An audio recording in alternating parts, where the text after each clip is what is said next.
Okay, yeah, shall we start slowly? Okay, so ladies and gentlemen, I would like to welcome you again at our Didactic Fridays.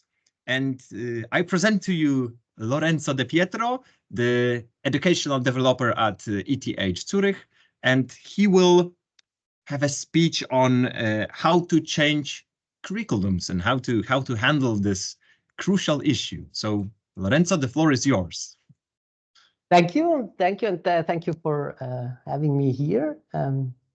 Yes, as you mentioned, I'm an educational developer at a department of material science. And before going into the topic of curriculum development, I would really like to give you also an overview and an idea of what this role is and what this means to be an educational developer in a department at ETH.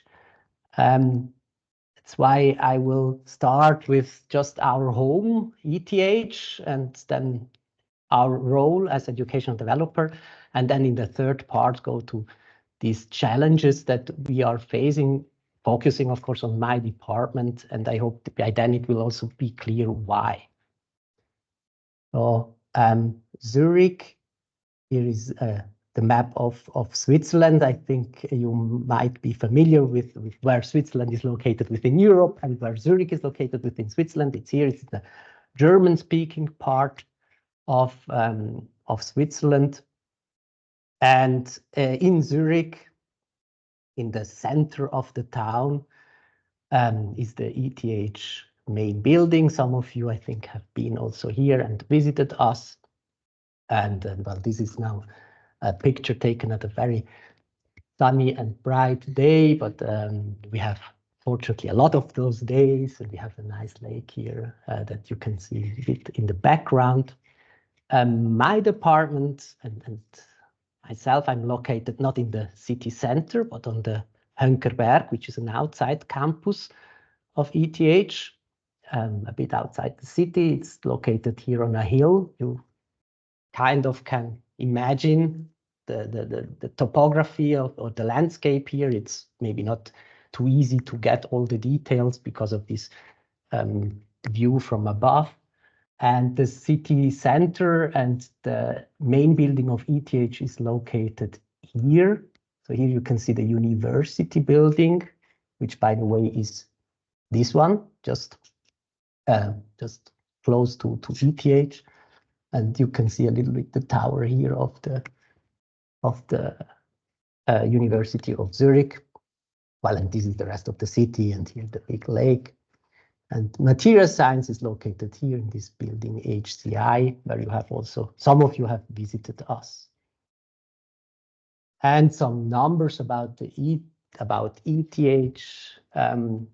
Maybe I start with the people that just entered. So our new entries, newly appointed professors are 31 in 2022. These are the last numbers that have been published.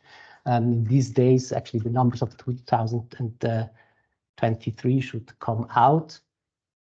And yeah, you see the ETH is growing, and we produce also graduates, a lot of them, over 5,000, almost 6,000 graduates every year. And they split in these different degrees with these numbers. So I think these are quite typical numbers, I would say, for any university worldwide.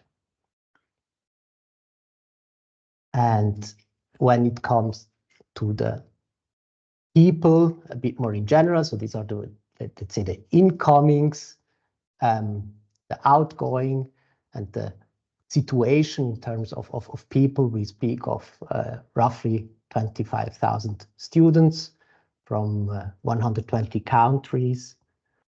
Of those, 4,500 are doctoral students, more or less. We have 13,000 people employed. These 10,500 are the full-time equivalent, so how much 100% positions exist at ETH, but in terms of really people, the number is higher. It's above 13,000. We have a bit more than 500 professors, from a very international, so coming from a lot of countries. And that's really something nice about ETH, that in Switzerland, it's a very international institution. And 36 students are in our institution per professor, excluding the doctoral student. And this number was considerably lower in 10 years ago, 2013, it was just 29. And I have here a graph that shows the evolution of exactly this number over the year, just to give you the trends that we are facing in terms of number of students and how this relates to the ratio of lecturers and professors and teachers that we have on the other hand. This is, of course, a big challenge that we are facing, and on a certain, I think, on a certain way, it's also a sign of that we are doing a good job. We are attracting a lot of students, but it's a challenge, of course, to keep this. If this ratio continues to go into a certain direction, to keep up the quality, it's not easy. And I forgot to say, of course, if you have any questions, please interrupt me. Just interrupt me and ask directly. I really would like to have also an interaction if necessary right away. Okay, so I have the first question. Yeah. As a matter of fact, I'm already noting those.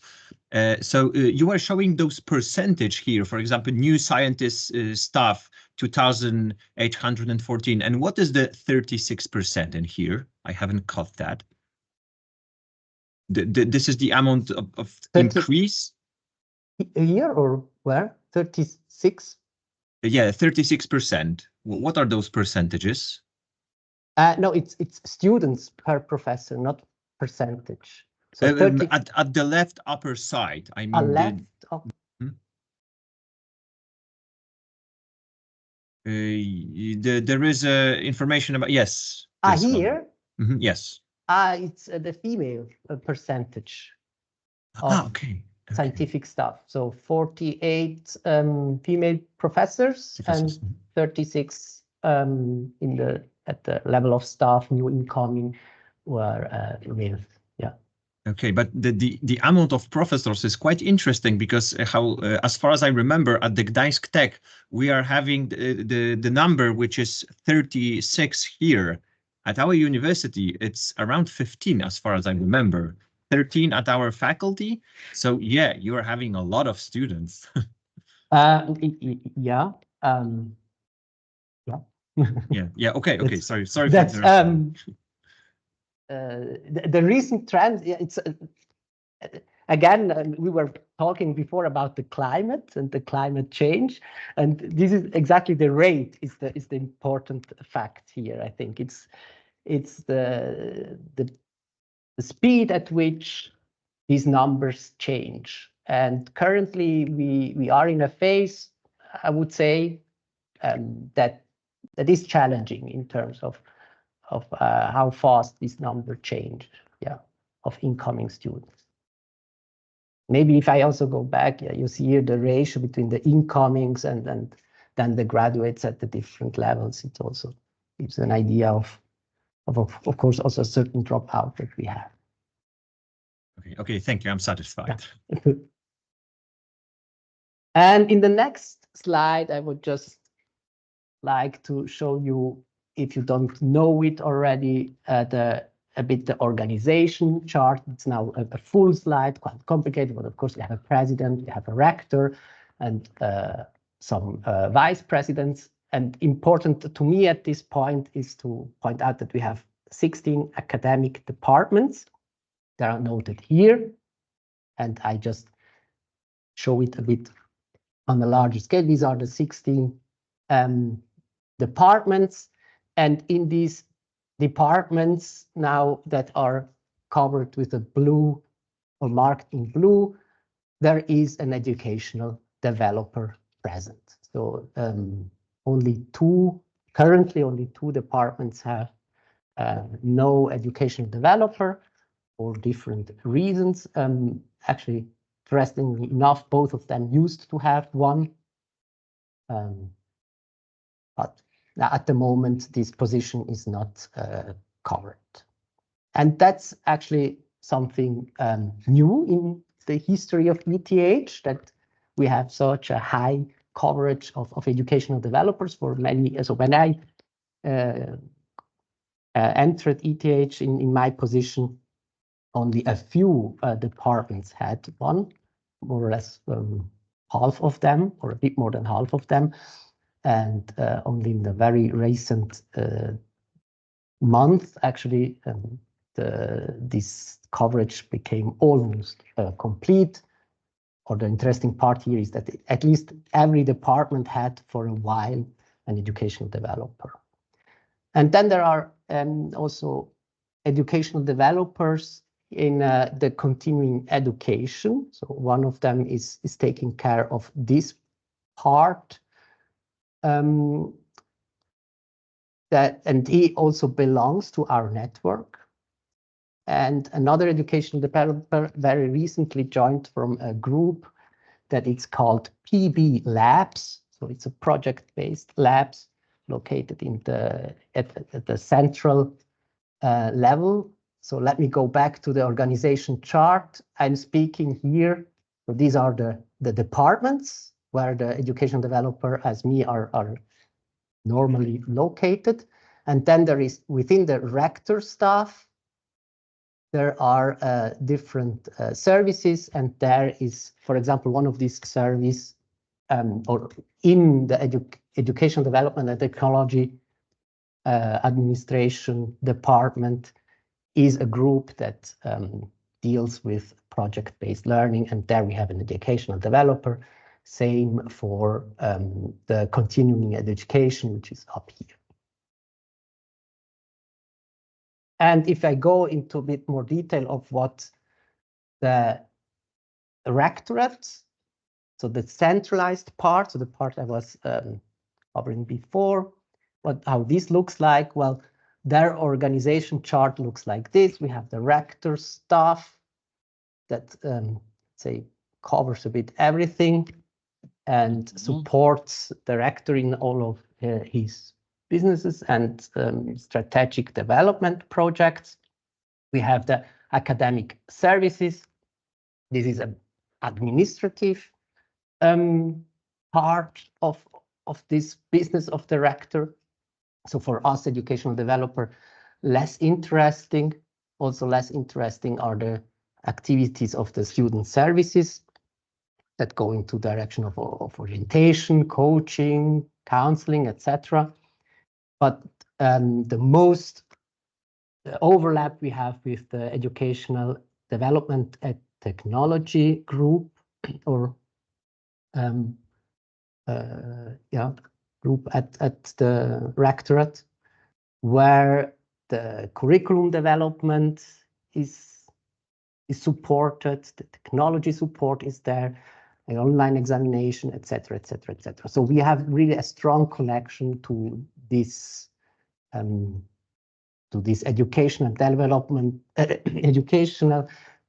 and technology group in the center that very recently changed also its name to UTL, so Unit for Teaching and Learning. So this is just something, a change that was taken place in the last month, really, and announced, I think, last month officially. And so this gives you an idea about the central structure in a way, and who are we then within this structure? We are like fingers of a hand, and this is maybe a good image because fingers can be sensors of what is happening out in the world, but fingers are also something that are are acting, they can handle, they can work in the departments directly. So we are in the departments in a certain way, the fingers that are sensing what is going on, and at the same time we are acting in the departments and bringing ideas that come from the rectorate really to the people that actually teach and that do then the stuff in the front. Maybe when one thinks of this analogy, a question that can arise is, well, who controls then these fingers? And there maybe this analogy starts to be a bit problematic because we are not directly dependent by the rectorate. We are not employed directly by the rectorate. In the organization chart, I clearly stated that we belong to the departments. And therefore, the brain, let's say, it's that controls the finger would not be the right. And this image then maybe lacks. Maybe then the image of a multi-armed Hindu divinity that is placed within a department but has hands or arms that reach in many directions is in that case maybe the better image. So we can be a bit both depending on which aspect one wants to emphasize. One or the other metaphor suits better, I think. And this is now an image of us, who we are, and what we actually then do. So we are contact persons in the department for matters that are related to teaching and the quality assurance. Maybe this term is a bit weird in terms of teaching, but it's really about so at ETH, the unit for teaching and learning centrally, for example, takes care of evaluation, regular evaluation of all the courses and all the examinations. And if in this evaluation a course is red flagged, we are the first persons to then tackle this problem and look for possible measures to just get the problem defined and find the right measures together with the lecturers. We are close to the lecturers also when it comes to the topic and that is taught. Then these are I think important aspects. So the quality assurance itself is organized centrally, but then once you have the results of such a measurement, let's say, then and when it really you have to decide what can change the quality of the outcome, then we play a very important role. We also play an important role when it's about the development of a program, and I will then focus on that in the second part of this presentation, where I will show a few examples of what we have done in the last years. Then we advise also when it's about foundings that centrally are distributed to lecturers. So we have this Innovedum Fund, which is given by the rectorate to bring forward projects in teaching, and there we can act as we help people that would like to write a proposal for such a fund on one way, and on the other way we also act as a referee for this founding. And of course we have a lot of other tasks. A lot of us are teachers. own courses or co-teach in different courses. We work also when it comes to the outreach and to define the identity of the department or of the study degree, to kind of shape a certain character that is behind the teaching one wants to promote. And in certain cases, we also do coordination support, a bit more an administrative task. It goes towards the other big and part of the structure I showed at the beginning of the rectorate, where administrative tasks are very important.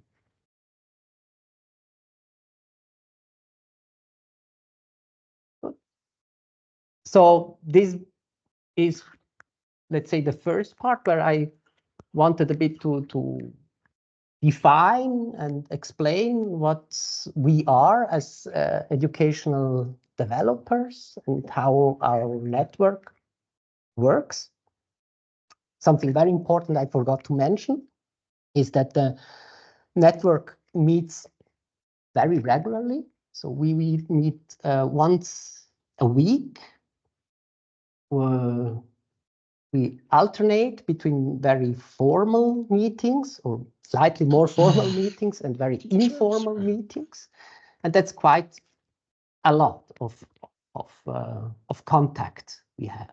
I don't know if it's still true, but for many years we used to say that we are the net or the gremium, the people that across the different departments meet more often, and therefore the exchange of information between the departments is extremely efficient and extremely fast.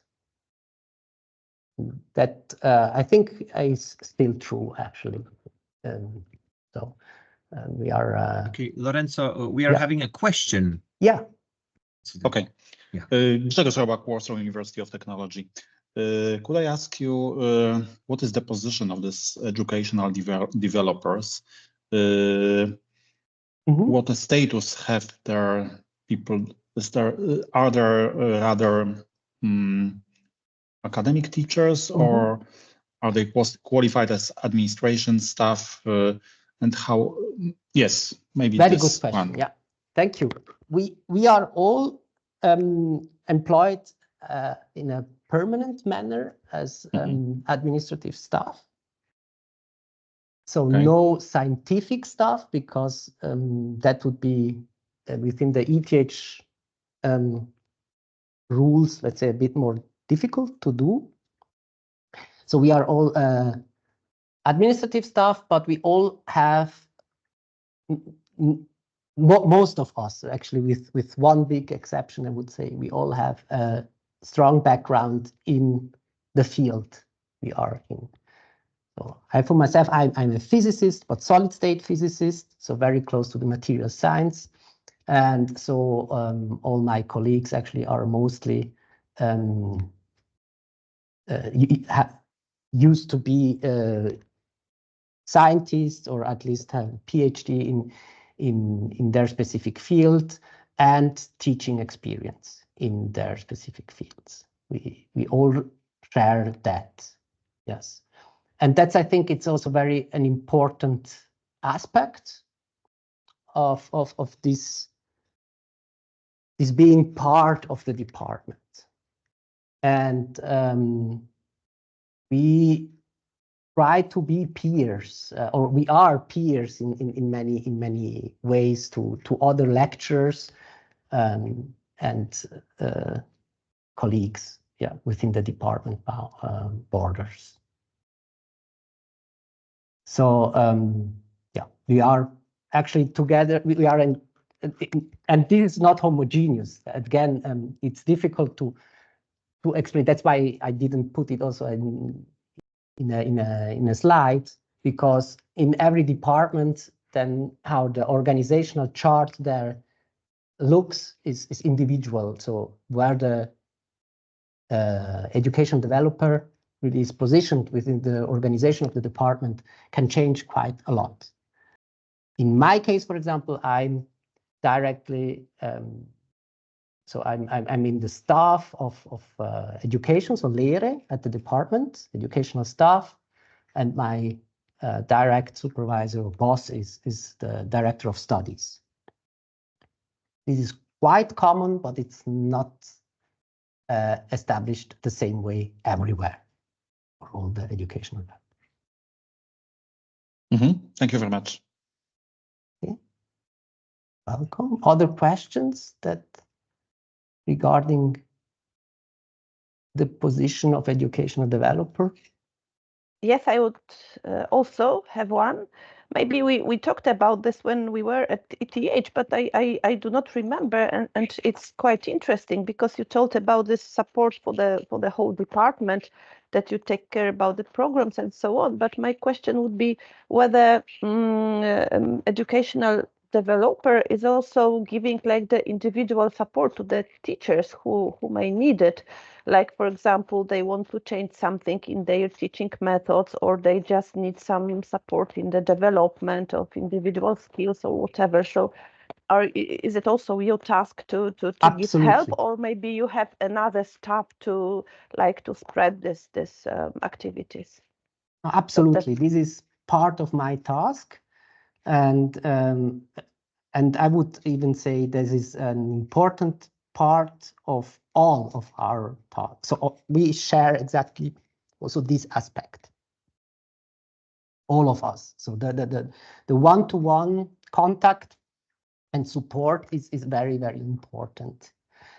And of course, in departments with more than 60 professors, this is different than, for example, in my department where we have 16 professors and a completely different just ratio. Again, you're speaking about ratio, but the ratio education developer to professor or education developer to lecturer is very, very different. And for me, it's much more direct, or it's possible to have a more direct contact compared to other education developers, but also they try to do their best when necessary. And of course, then I can do much more, and others try then to or need to guide the lecturers that have like more specific needs to then central support that also exists. So for that we have also in the unit for teaching and learning specialists for very specific questions, and yeah, just the way you then distribute these requests to these people, to these experts on the background can be a bit different depending exactly on this ratio that you also have. I tend to have quite an intense contact to all of our lecturers. Okay, thank you very much. So maybe just adding to this question, is it like that for example, those like one-to-one meetings, they are kind of obligatory for each like teacher, or only if they need they can like talk with you, or you meet all the teachers at the department regularly? This is no, it's an offer that I have, so there is no obligation. And now I also don't have I don't offer, let's say, I don't have a dedicated meeting or something that I set up regularly. Again, because of the size of the department, I think it works fine just by personal contact, because it's a very small group. Other colleagues of mine, they do regular events to just tackle certain topics that they like to promote or to discuss with their faculty, and then they organize it that way. In my case, I with some exceptions, for example, during Corona, during the pandemic, of course, there also I had to organize the way I tackled certain topics in a bit more, let's say, centralized way, because would have been highly inefficient to speak to each of the lecturers one by one about always the same topics.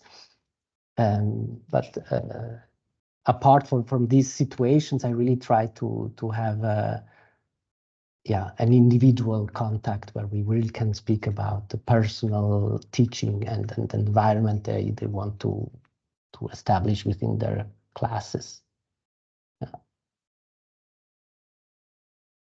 Okay, thank you very much. You're welcome. Yeah, and there is one question posed by Joanna, so maybe because it's interesting also for me. Is in Novendum like our KID, this is a competition of didactic innovations. This is something what we have in Gdańsk Tech, and this is financed by our rector. So this is for the didactic innovations. If someone wants to change his or her subject and propose some new inventions and implement some new ways of teaching. So is it something comparable? Probably yes. Yeah. So it's really money that you can get and spend mostly for technological aspects. For example, if you want to produce a video, is a typical request for video, for special material, teaching material, and platforms, e-learning platforms that you want to build up.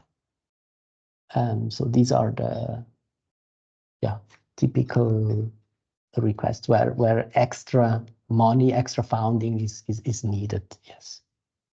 Yeah. Thank you very much. So I don't know the details how it looks in your case, but I imagine it's very yes similar. yes it supports all the many ways in what you want to perform the innovative teaching and education. Yes. Right. So thank you. And then there is also the aspect, of course, of how sustainable then certain projects are in terms, again, of costs. So you have also then to provide a long-term solution, which usually goes through a department. That's why also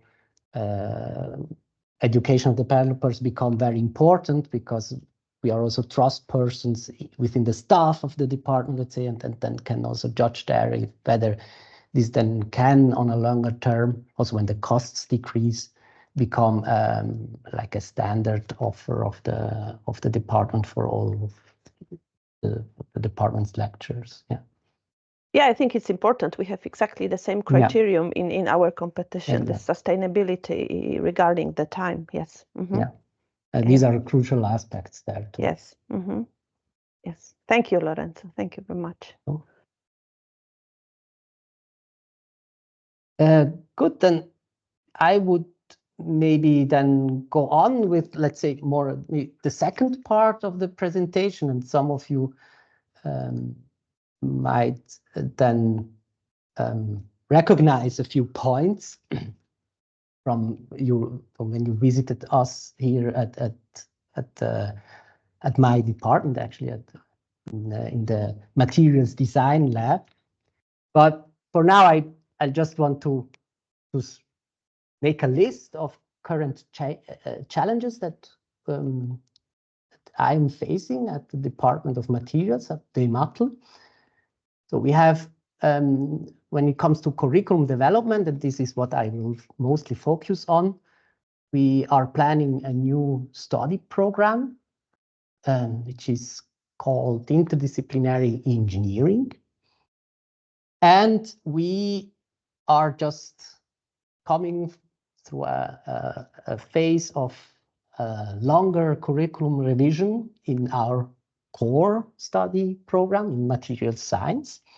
And there the big challenge is how to evaluate this curriculum reform, to have a concrete answer on questions on how efficient this was, etc., etc. So there are a lot of questions about this evaluation of a curriculum. And because of this curriculum revision, you have a lot of new courses. This means, of course, also a lot of new didactical situations we face. And this has, again, some consequences for the quality of teaching. And an important also goal that we have for the next month is to establish a team for project-based learning.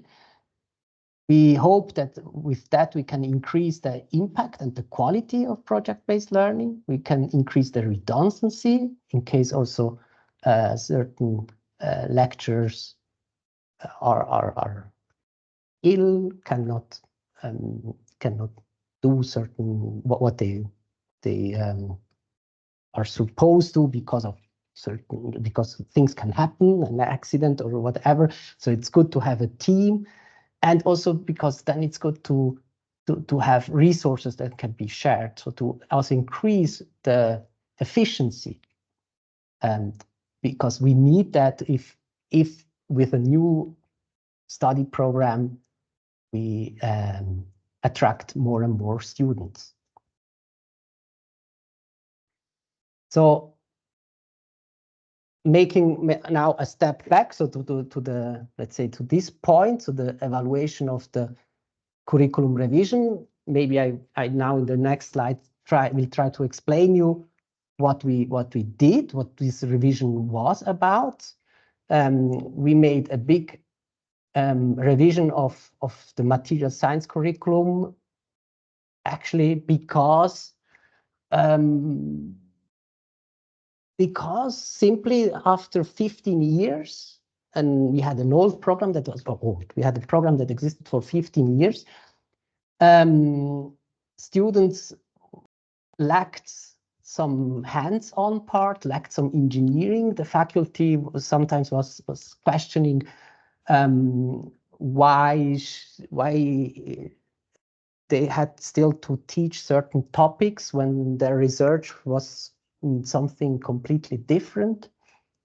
And alumni reported that actually the technical education was perfect, but maybe some more soft skills would have been good, and some stronger skills in communication, presentation, also in teamwork would have been very advantageous for then starting the career.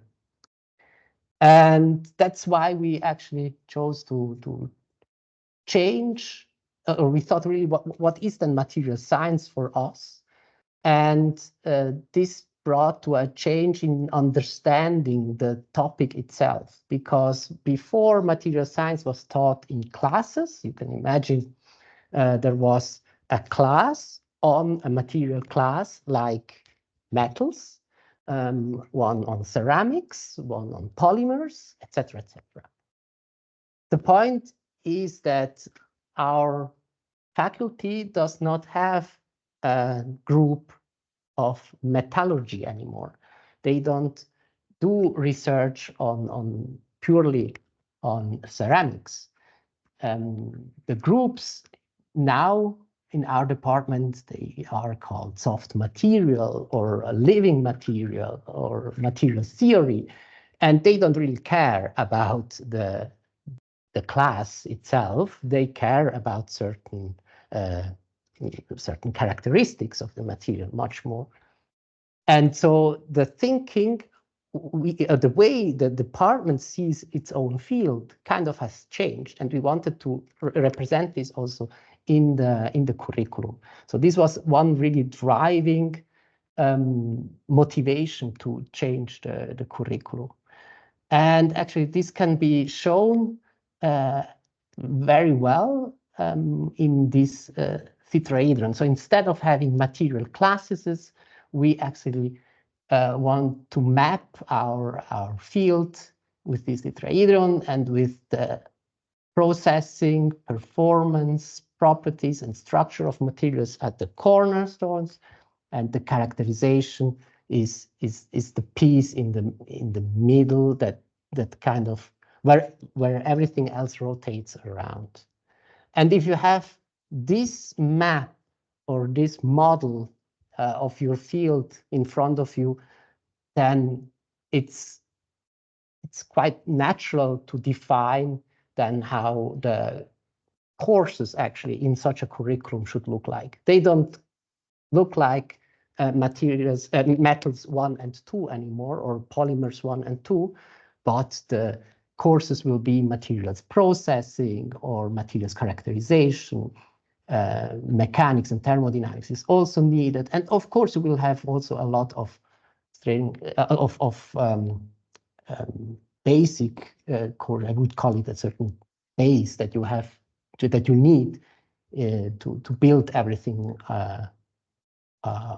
upon. So you have mathematics and programming, project and lab that kind of, and physics, of course, that are then the basement upon you build your curriculum.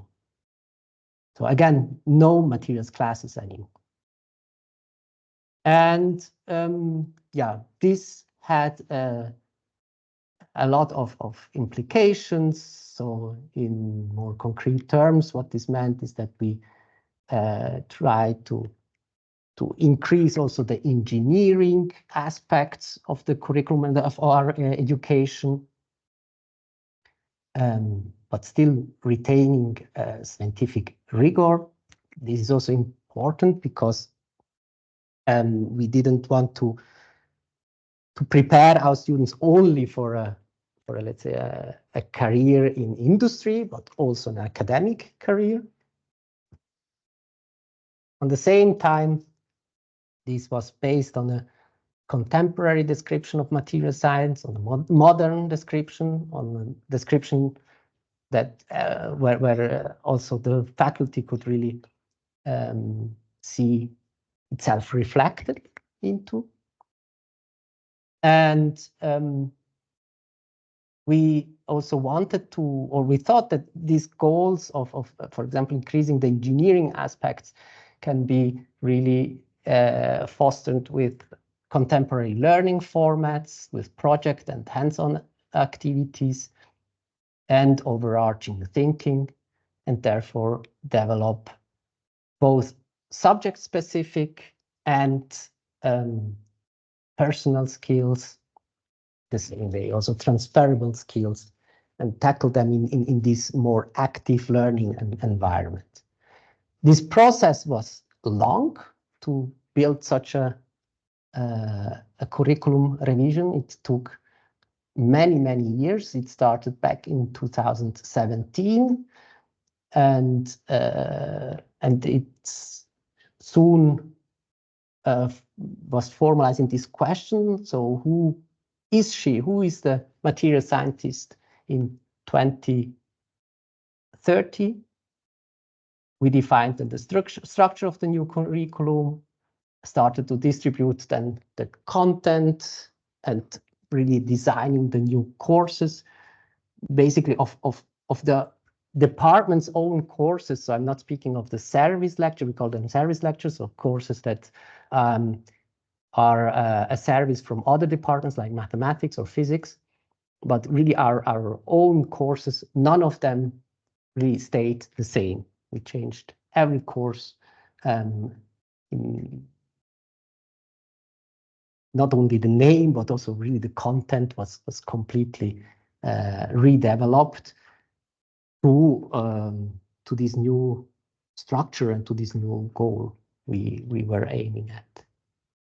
And this took a while before in then 2020, in the fall semester 2020, we could start with this new program.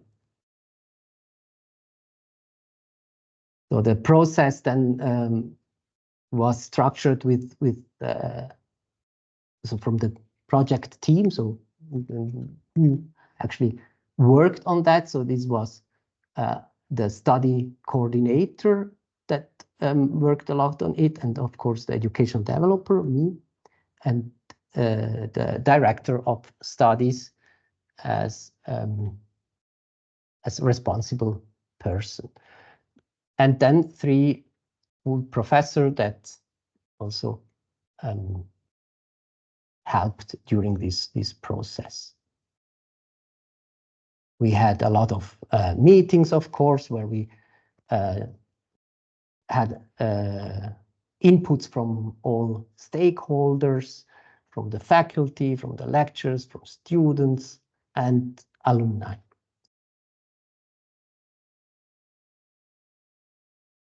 An important aspect here was the regular and quite intensive communication internally and externally. So with the professors, with the department, with the stands for Unterricht, so with the students.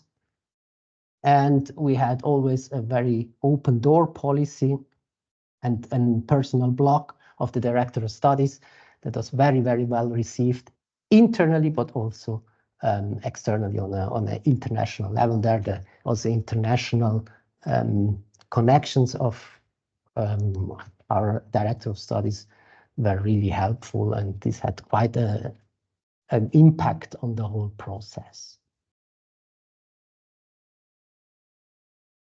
And during this process, we had recurring discussion points. So this science versus engineering was always a topic, lecture versus so the course lectures and content versus learning objectives and competencies.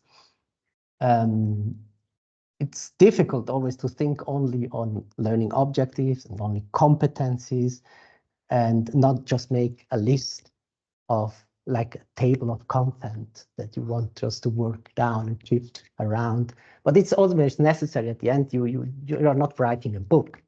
You're designing a curriculum for human beings. So this has always to be very, very present to all the people involved. And that's quite some work, you might guess.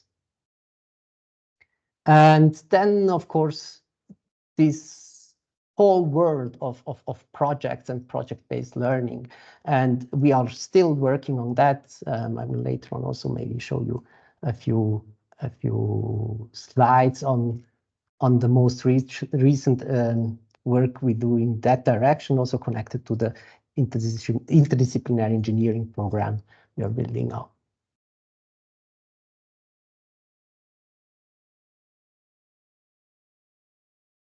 And what were the results of the revision for the department itself and for the study degree? Well, I want to highlight here, of course, all the new courses that came out. So the lab courses and these engineering projects in each semester. Also the space we created for these projects. And some of you have had the chance to visit them. This was an important result of the revision. Then also the fact that we now have computational competencies all across the study, the bachelor's. In each semester, there is at least one course that clearly focuses on computational competencies and addresses these directly in a very explicit manner.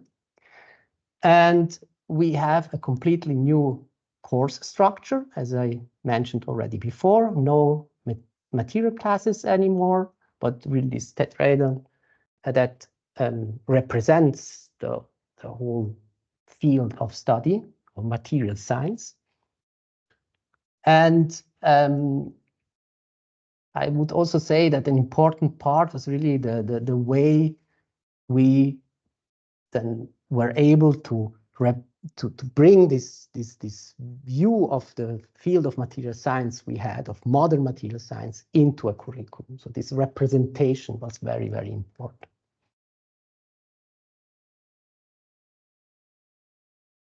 Here are some notes that I also would like to share. So we have built up a competency framework that was then actually ETH later on also presented a known framework with all these competencies mapped. And we will see it also later on in a few slides. And this was not there yet when we started in 2017. This did not exist yet, this framework. And we still, I mean, it was still helpful to think of competencies, but sometimes in certain situations, just to move on, we had to like reduce the discussion on a level of content. Maybe unfortunately, maybe just it was a pragmatic solution just to bring the project forward. It was identity building, as I mentioned already before. And a lot was also about people management. I think many of you had this experience also before, that such a let's say a bigger project, bigger in terms that it involves a lot of people, of different people, really needs a very careful management of these people. You can't treat all of them the same way or handle them the same way, inform them the same way. And a lot of care is needed.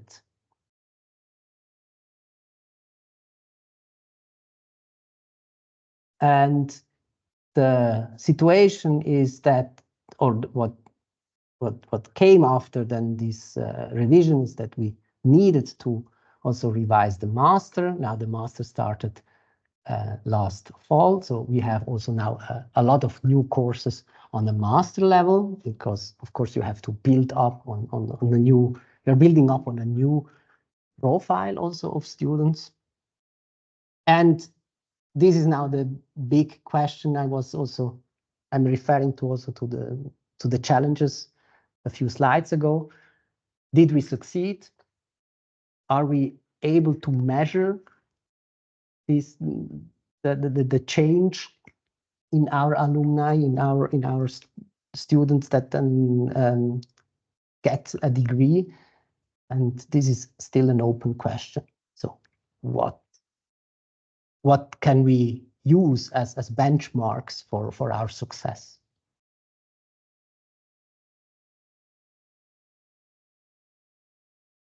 I'll maybe just skip this slide. It's just other personal thoughts about generally what the situation was, and go on to our next actually big project that is again about curriculum development, but in that case it's not a revision, but it's about really designing a new curriculum from scratch. The goal is to have an interdisciplinary engineering program for a broad engineering know-how with a robust set of skills. And now we have this framework from ETH that specifies or differentiates between subject-specific competencies and transferable competencies like method-specific, social, and personal competencies. And we think that for all of these competencies, project-based learning is an ideal way to go, where you can also add subject-specific competencies and tackle them. But if you want to have this in one course, in one unit, then project-based learning is for us a good way to go. So what is the didactical concept then behind this interdisciplinary engineering is that we see 6 core competencies in engineering, and these are in this case subject-specific competencies, and we have to teach them with good inputs, with good activities, with good assessments that can differentiate this, as I said, in a project-based learning environment. And here I take the definition of project-based learning by the PBL Labs. This is also newly established group in the rectorate that defines project-based education as an educational approach that uses project work to foster subject-specific and transferable competencies, as well as independent learning. So exactly what we are really aiming at. And for that, we need now to be more concrete, a subcurriculum. So this is the idea how we want to structure this one. So here we can't start from a structure of a field, because we are not speaking about a subject like material science or a field of science like material science, where we can kind of map this field and try to figure out how to build up courses. Here we have an interdisciplinary, very broad field, let's say, or it's not even anymore one field, it's a lot of different fields, right? So we have to think of or apply maybe a different method. So we put this project-based learning at the center and see how can this container of, or this method be applied to that field to this topic that we want to tackle. So the interdisciplinary engineering education. And we want to do that by establishing subcurricula, so little elements that get bigger over time. We start with a very learning-oriented environment to a more goal-oriented teaching. So that the activities also are first smaller in size and in time and get larger over the years. So this is the skeleton, and to be able to implement all of this in a reasonable time, we need a didactical skeleton. So each of these then elements needs a topic, a context, a project type, so something that describes the project, clear learning objectives, a clear input at the beginning that sets the learning objective, and also defines the assessment. So we need also an assessment strategy, and we need a good coaching. At the base of everything is also then an infrastructure question. And this repeats for each of these blocks the same way, and changes, of course, for each of these blocks also considerably. So there is not one infrastructure needed. There are for each block different infrastructures. And this topic, this skin, provides then the context. And like this, we can then create all of these little projects that build on each other, always with the same skeleton, didactical skeleton. This, we hope, will help a lot the way we then produce all of these projects, because we need to be efficient and fast in that. And we need to have them all in a high quality, and that they all fit together into one big curriculum. For that, it's important to tackle aspects like rapid prototyping. So assimilate this mindset that it's better to fail more than once and fail early. And also the aspect of design thinking. Design thinking is the method that we think is important for then interdisciplinary engineering students. They need to be able to find a solution where a lot of different fields come together.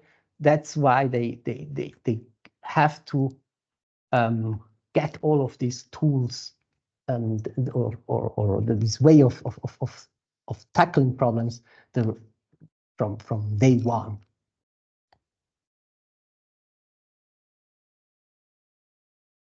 And now I want again to be a bit more concrete, so going more and more towards real examples. So small learning-oriented little projects could be things like a spaghetti tower you might be familiar with. Problem like those of you that have seen the movie of Apollo 13, there was this situation with the filter for the air in the capsule that they had a spare filter, but this did not match the case. So the engineers needed to come up with a solution, and the very reduced resources present there in the capsule to make this work out. And they then had prepared a lab book like recipe on how to make this hack to the air supply system for the capsule. Or another example is when Cinderella has to sort the lentils, and maybe banal problem of engineering and filtering stuff, but this is very low cost and can be done in a few hours, but still you need to tackle a lot of physical problems. So understand what characterizes actually a certain lentil and how do you want to sort it? Is it enough to filter them with a grid, or do you need to grab on another physical property than the size of the lentil to being able to, for example, to distinguish two different types of lentil? It's just their coloration that you want to filter. And then, of course, the size or a grid is not the right way to proceed. So maybe the density is then the right way to proceed. And how can you filter density, etc., etc. So you can introduce a lot of also physics and of concrete natural science into such small and at the first sight very simple problems, but they can become quite complicated and challenging. And if one thinks then of more bigger and goal-oriented project, then there can be low-cost CO2 capture solutions, food packaging, disability engineering are, I think, very nice examples of projects that include a lot of know-how and are complex at very different levels. And there students can really try to show what their best is and how far they can go. There is almost no end. You can always put a goal that is further and challenge them at the very end of their studies. So with that, I'm also at the very end of my slides, and I'm very happy to take questions and continue the discussion if there is still energy for that. Okay, so while we are waiting, thank you, Lorenzo, for your insight. And while we are waiting for some question, I have some questions already. You mentioned about the fact that some of your older students had some issues regarding those changes because they felt, as you said, I missed the word. They felt that they were missing something. How did you know that? I mean, those were students which were still at the faculty, or they were graduates?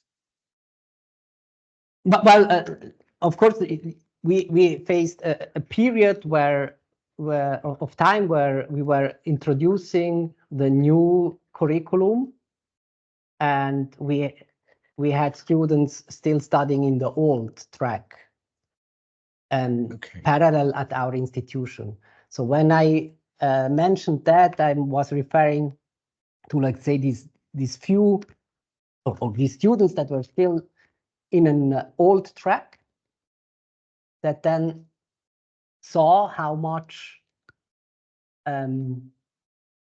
work, how many changes, how many changes were there, and how many, and of course this transition phase. Now we are over this transition phase, but this transition phase was very challenging for all the lectures, and many of them had then also double for a certain period of time a double amount of workload, teaching workload, because they had old courses in parallel with new ones, because, for example, because we shifted the course into another semester, or there had been all possible reasons why for certain periods of time the workload was very high, also on the side of the lectures. And it's natural, unfortunately, that also this is human. If you are faced with such a situation where you have an old course and a new one to build up, and you have just a finite amount of time, you will address a lot of more time and your personal resources into the new project than into the old one. And I think some students felt that, and this was, of course, not. This was a feedback we got in certain cases. Not something nice, of course. We tried our best, but I think this is just how things can go, unfortunately, in certain situations. And I was referring a bit to that. Yeah. Okay, but as a matter of fact, another question arises. Were you consulting those changes also with those students? And if so, how many? I mean, if students were involved in creating those changes in a way, because in our case, when you are trying to implement some changes, our board of students also should check those and give their thoughts about it. Yeah, they were all, of course, involved. Yeah, it's not that. But let's say on the bachelor level, the involvement of the student was not the same as on the master's level. So I think it's difficult to in such a big reform how we tackled this. So it was not about small changes and making certain courses adapt them better to the rest. It was really a major reform. And then it's difficult we thought it's very difficult to include the opinion of students at this lower level, let's say at the bachelor level, that are formed through a certain system, when you are trying to rethink that system completely. Okay, understood. So when we had discussion with the students, we felt that they were quite conservative, right, in a certain way. So they didn't want to have things changed too much. Okay. And it's also clear why, because they don't know anything else from. Okay, yeah, of course. At that level, right? So I mean, of course, you try to teach them at your best, and you also tell them this is one of the best educations you can get. This is good for you. This is good for you, and this is the best education you can get in this field, at least for sure in Switzerland, and one of the best also worldwide. and we are proud of that. You should be proud of being here, etc., etc. And yeah, that's a bit, I think, the situation we were in back then, and I can perfectly understand that students then ask themselves, yeah, well, why did you change? And later on, when they see actually how the things are then implemented, and they are able to speak to their younger peers and exchange experiences with them, and then see the differences, and when it's not just a theoretical exercise, then that's the moment where they start, where some at least started to let's say be a bit, yeah, it's maybe a strong word to say that they were annoyed about the situation, but they just yeah, wished. So at least it's nice to hear that some wished to have had the opportunity just to enter the new curriculum. I would say this is a good sign, as a matter of fact. Yeah, exactly. Okay, I have more questions, but I can see one raised hand. So Małgorzata, would you please? Yes, thank you. It's me again, because I want to continue somehow a bit the question, because it's exactly the same what I wanted to ask, what Bartłomiej started with the support of students in creating the new program. And because you mentioned that there were kind of, if I understood properly, a kind of workshops for students while you were designing this new program. And I was curious whether you had some like special workshops focused on the developing the new program, but also maybe on discovering the needs of the students, or was it like that you have like this focused workshop only? Yeah, like dedicated. Yeah, we had them quite intensively for the master revision. Thank you for that question, because there we did rating conferences. I don't know if you are familiar with that way of designing a workshop.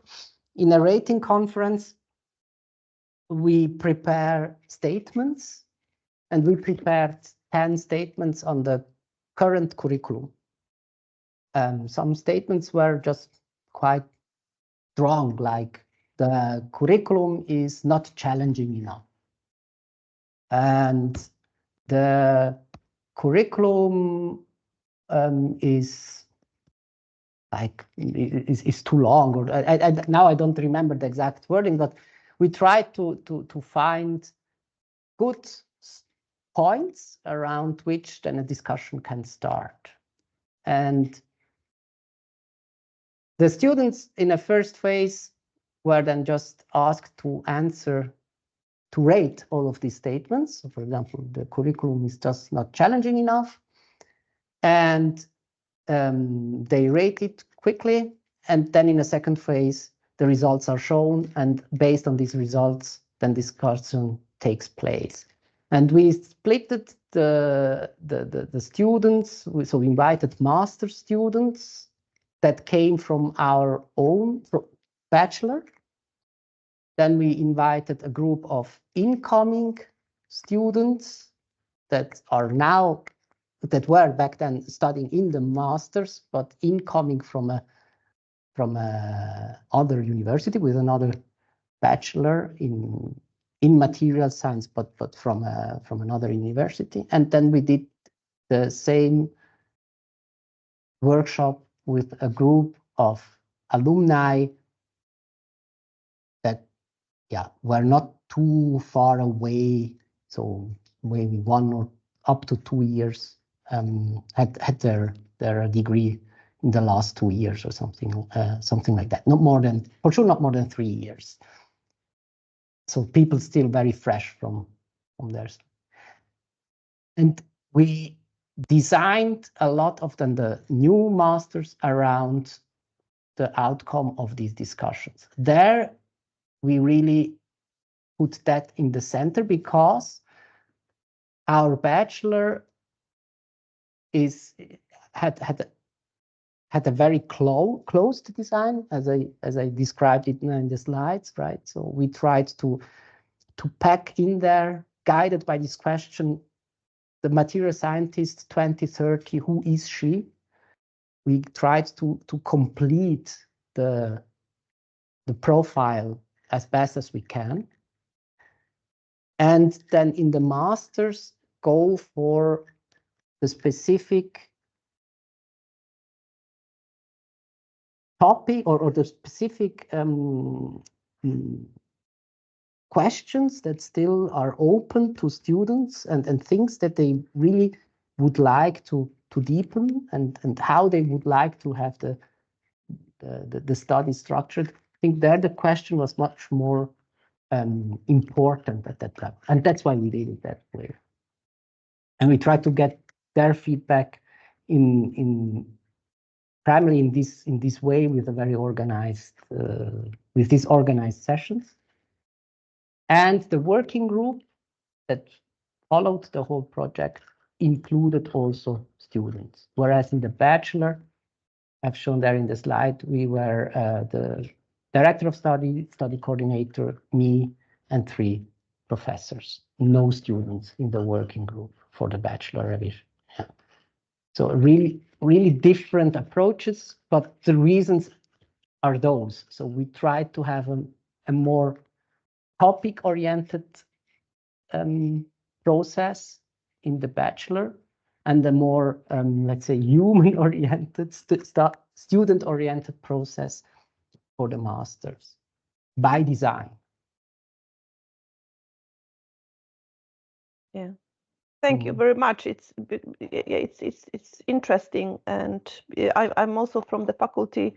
Besides, I'm from the Center of Innovative Education. I'm also from the Faculty of Architecture, and we are facing the need of creating the new curriculum for our studies, and we are now like forming a group and start to think how to organize it, and we are calling this that we want to like try to achieve a kind of a dream program.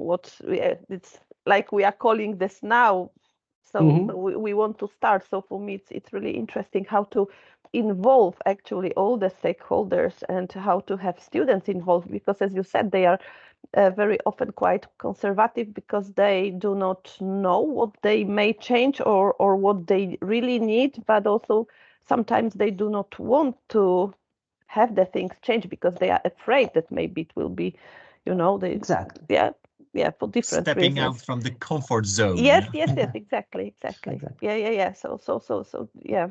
Exactly. That's why I think the closer you are, so the earlier you are in the curriculum, you want to change things, the more difficult it is to work with students, I guess. So from the arguments and the thoughts we made and yeah, but it's true. I mean, students tend, of course, to think on a very short range also. I mean, if you ask them about, they follow their own interests at that moment, and it's absolutely normal. So they have their exams in front of them. So if they think of a curriculum reform, they are thinking on that. They think, oh well, how will this affect this examination, and will this mean more or less work for me? And these are then the considerations that they will make, unfortunately. I mean, it's maybe not, I don't want to generalize too much, but there are so for sure. Maybe if you are at the student part, just one more question, because I noticed at the slide that you presented like your personal thoughts, and you told that you are not going to discuss, but there was a one sentence like kept my attention. It was that the timetable of students is still full.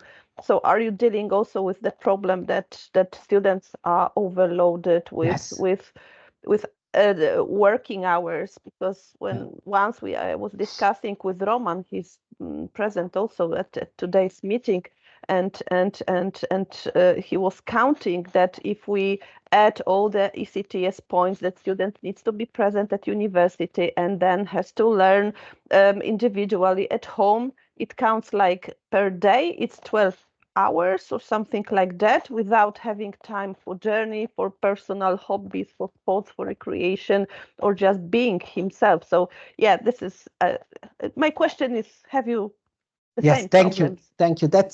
That's a huge topic, and this is actually something I should have put also in my slides about more explicitly about what we are facing in the next future. And workload is really a high topic, because ETH is also planning on a central level a big reform of the academic calendar and the examinations. We call this Paket, so like package in German. It's a kind of and there we will drastically change the when students are examined, because now we have a calendar that looks like this, that in September the semester starts, it goes to Christmas, then there is a short break, then there is a first session of examinations, then the second semester starts again, and somewhere in the end of May, and then you have this extremely long break, which is not a real break, because then you have this session of examinations. We call these session exams in August, basically 4 weeks of August. And for example, there you have the first year block examination, which is for the first year students a very important exam that they have to pass. So they basically study the whole year through, and then after this August session examination, they have 1 week of real break, and then the semester starts again. And then you have all the second year courses again compressed into this 4 weeks of examination. And this, even though you have weeks and weeks of break in between, you are always mentally with this pressure in front of you that you still have these exams to give in August. And this is quite special. I mean, not many universities have this turnus with this long break, at least for all, right? As the regular examination schedule. And ETH is now reforming that aspect. But of course, if you keep the teaching exactly the same, and the way an analysis 1 course is taught, which at the moment is basically the lecturer is standing at the blackboard and writing down formulas as quick as he can, and students are copying them because he knows and the students know that they will have still a lot of time to digest all of this information. If this changes, then that way of doing a lecture is definitely a no-go, because it can't be the same. The preparation time, if it's reduced to 3 weeks, the break between the end of the semester and the period of examinations, cannot be the same. Yeah, that's obvious to all of us. And some departments struggle more with this idea, other less. I think we in material science have mixed feelings. In the masters, we already have a lot of courses that have end of semester examinations, so we already are in a very similar working with a very similar calendar. But of course, in the bachelor, this is not yet the case. So we will have to address this intensively, because it's at the end it's about the workload and when students can work on and prepare themselves for the examinations and digest all the things that are presented to them. And again, we think that a more hands-on way of teaching is more maybe time-consuming, but at the end you have to see the full picture. of it. And we hope that this presence time that we keep very high actually helps them and is not a load more or putting more pressure on them. This is our hope. We will see if we succeed in that. Thank you. Thank you very much for sharing your experience. Thank you. Yeah, and I have one more question, at least. You mentioned even during this short conversation, we mentioned stakeholders while you were developing new curriculums. And I have my question is regarding the students, how they finish the studies. I mean, because you were talking about the situation when some students are interested in working in the so-called industry, while some of them might be scientists. And what is the distribution in here? Because you mentioned that the stakeholders were involved in those curriculum changes. How about the scientific part? Yeah, so, well, the scientific part, it's a bit simpler, right, to feel and to control, because most of the stakeholders are just the first employers of those students that continue with academic career it's the faculty, right? So it are the professors themselves. So Okay, they have a very good feeling for that. And it's in our case, it varies between 50% or a bit lower than 50%. We have quite a high rate of people that continue an academic career, and let's say, or just directly proceed into a PhD. It varies between 30 and 50%. So this is, we have, of course, because of the small numbers, we tend to have high fluctuations. So the fluctuation is between 30, a bit more than 30%, and 50%. Okay, I get that. Quite high. That's a lot, but is it generally for your department, or my is department? It general your department? I'm speaking for material science alumni, and that's why so people with a master's in material science, the numbers fluctuate around this, and that's why I was saying it has a high rate of fluctuation, because fluctuation because of the small number. Effect. Yeah, okay. And I'm pretty sure that the numbers ETH-wide are smaller. Of course, this depends a lot on from department to department. So the chemistry department has a very high rate of people that continue with a PhD. This because is of the field of studies, probably. Field of study, science and also quite scientific. Exactly, and also the job market, right? It's also a question of how the positions in industry and just the job market in Switzerland accepts, let's say, what they request as a degree. And if you compare them to computer science, there the situation is quite different. Some students drastically different. Yeah, so the employers actually, they would really take also bachelor students. So sometimes the computer science departments needs to find ways to keep that. It's not maybe that it's not correct to put it that way, but they lose people at the bachelor level, which is usually not common at ETH.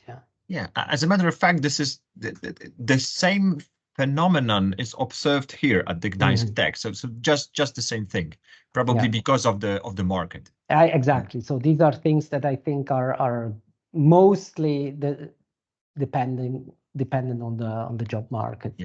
Out of our control. Out of our control, yes.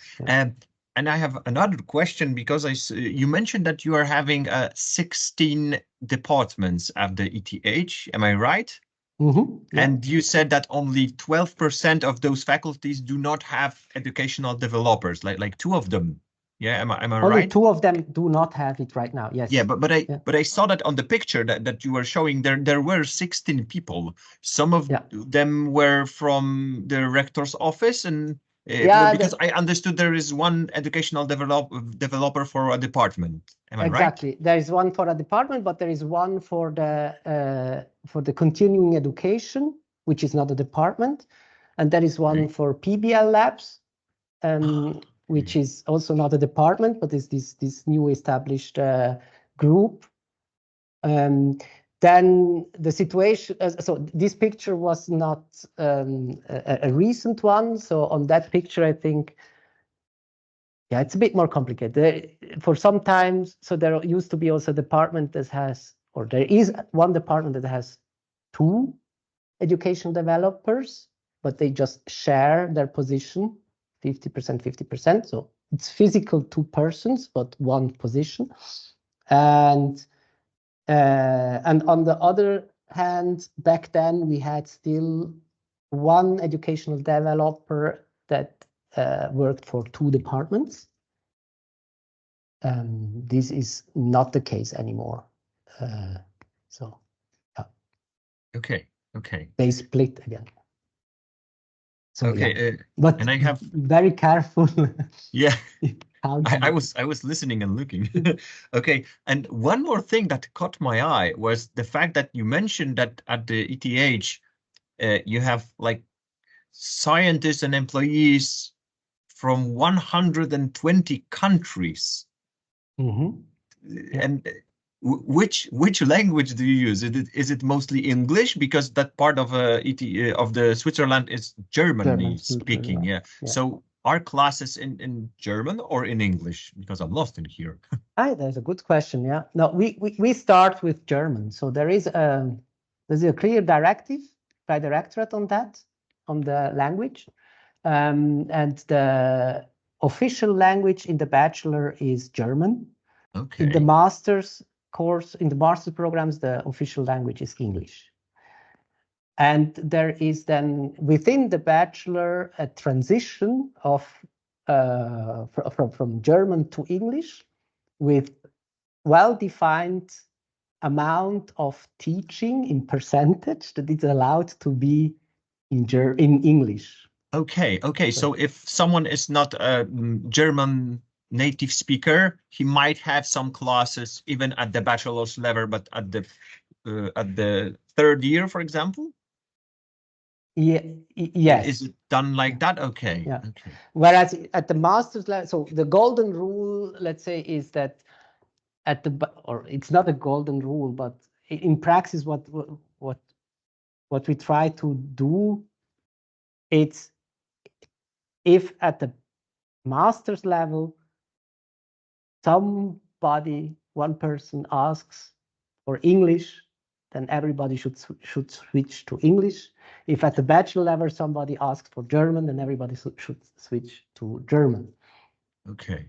Because also the entrance requirement for the bachelor require a certain minimum amount of German. So you have to show that your German skills are, I don't remember now exactly the level, but at a certain level.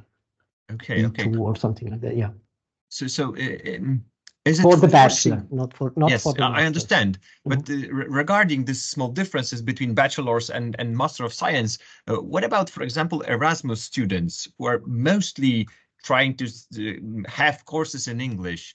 Is it like that most Erasmus students do attend Master of Science degrees, or okay? So bachelors are rather let's say maybe not fully, but let's say sort of closed for such rather students? Closed, rather less, and more focused maybe to German-speaking countries. Yes. Okay. So there is some exchange maybe in the first years with Austrian universities or German universities, also regionally closer by. These exist, but in practical terms, I have the impression that in most cases this ends for the students in a really transition. So they then choose to continue their studies here or vice versa. Okay. So Okay, it's this exchange. In practice, I see it much more on a higher level. Yeah. Okay. Thank you very much. As a matter of fact, I don't have any more questions, and I cannot see people who are raising hands. But I have one comment. You mentioned that that you are generally beginning with those small projects, yeah, those Apollo 13 or lentils sorting, yeah. I have a feeling that at our faculty, at least, maybe not at the Gdańsk Tech in general, but at our chemical faculty, we are mostly teaching students with those small projects. And we do not often use those large scale projects. Yeah. Most of our classes are made of those small chunks, which is not very bad, but I think that might be a good change and a food for thought for us. I mean, for Gdańsk Tech faculty to transition and to employ more of those large-scale projects, because the thesis is a sort of large-scale. Exactly, the thesis is a large-scale project, and what I, of course, the point is to have these building up in a way that makes sense, and that also the students feel that this kind of has a